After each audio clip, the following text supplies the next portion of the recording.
సునాదస్వరము October 12. మీ హృదయమును కలవరపడనీయకుడి, దేవుని యందు విశ్వాసముంచున్నారు, నాయందును విశ్వాసముంచుడి. యోహాను సువార్త 14వ అధ్యాయము 1వ వచనం. ఈ లోకంలో మనం ఉన్నప్పుడు ఎన్నో పరిస్థితులు ఎదుర్కొంటాం. మనం భయపడి, ఆధైర్యపడి, కలవరపడే పరిస్థితులు వస్తాయి. భవిష్యత్తు ఏం జరగబోతుందనే ఆందోళన కలుగుతుంది. కొన్ని విషయాలు ఆత్మీయంగా, కొన్నిసార్లు శారీరకంగా, కొన్నిసార్లు మానసికంగా కృంగిపోయే పరిస్థితులు ఎదుర్కొంటాం. అయితే ప్రభు ఈ రోజున మనకు వాగ్దానం చేస్తున్నాడు, దేవుని యందు విశ్వాసం ఉంచండి, నా యందు విశ్వాసం ఉంచినప్పుడు హృదయాలు కలవరపడవని చెప్తున్నాడు. ఎందుకంటే మన దేవుడు మన కొరకు ప్రాణం పెట్టిన దేవుడు. ఆయన తండ్రి దగ్గర మన కొరకు స్థలము సిద్ధపరచడానికి వెళ్ళాడు. మరలా వచ్చి మన కొరకు ఆయన సిద్ధపరిచిన స్థలంలో మనం ఆయనతో ఉండులాగున మనల్ని తీసుకొని వెళ్తాడు. ఆయనే మార్గం, సత్యము, జీవమైన దేవుడు. కాబట్టి ఆయన మాటల యందు మనం విశ్వాసం ఉంచినప్పుడు మన భవిష్యత్తు గురించి కానీ, మన జీవితం గురించి ఎటువంటి కలవరం రాకుండా మనం ధైర్యంగా ఉంటాం. యెషయా గ్రంథము 28వ అధ్యాయం 16వ వచనం రాయబడింది, ఆయన మన పునాది రాయిగా, స్థిరమైన రాయిగా ఉన్నాడు, విశ్వాసం ఉంచువాడు కలవరపడడు అని.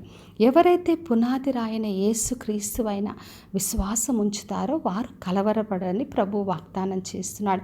అందుకే ప్రతి విషయంలో మనం దేవుని ఆశ్రయించాలి, ఆయన యందు విశ్వాసం ఉంచాలి. ఎటువంటి భయమైన, కలవరమైన, ఆందోళన మనం ఆయన వైపు చూసినప్పుడు మనము కలవరపడకుండా బలంగా, స్థిరంగా ఉంటాం.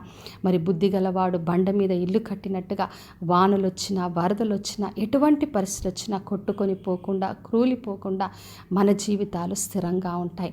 కాబట్టి నా ప్రియ సహోదరి, సహోదర, ఈ రోజున ఎటువంటి పరిస్థితులైనా కూడా అధైర్యపడొద్దు. ప్రభు మనకు ధైర్యం ఇస్తున్నాడు. మీ హృదయములు కలవరపడనీయకుడని చెప్తున్నాడు. ఆయన యందు విశ్వాసం ఉంచినప్పుడు మనం ప్రతి విషయంలో ధైర్యం పొందుకుంటాం. ఎందుకంటే మన ప్రభు మన కొరకు ఆయన స్థలమును సిద్ధపరుస్తున్నాడు.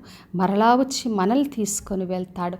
కాబట్టి విశ్వాసంతో ఆయన వైపు చూస్తూ మనకిచ్చిన పరుగు పందెంలో ముందు కొనసాగుచు ధైర్యంతో, విశ్వాసంతో మనము బలముగా ముందుకు కొనసాగుదాం. ప్రార్థన చేసుకుందాం. పరలోకమందున్న మా తండ్రి, మా దేవ, ఇచ్చిన వాగ్దానం కొరకే వందనాలు. ప్రతి ఒక్కరిని దీవించి ఆశీర్వదించండి ప్రభువా. ఎవరి హృదయాలైతే కలవరపడుచున్నారు, కుంగిపోతున్నారు తండ్రి, ప్రతి ఒక్కరిని బలపరచండి, దీవించండి.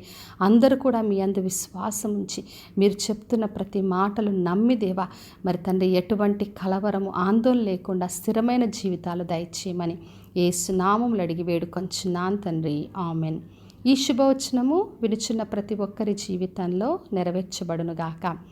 నేను మీ ప్రియ సహోదరి మంజులా చరణ్.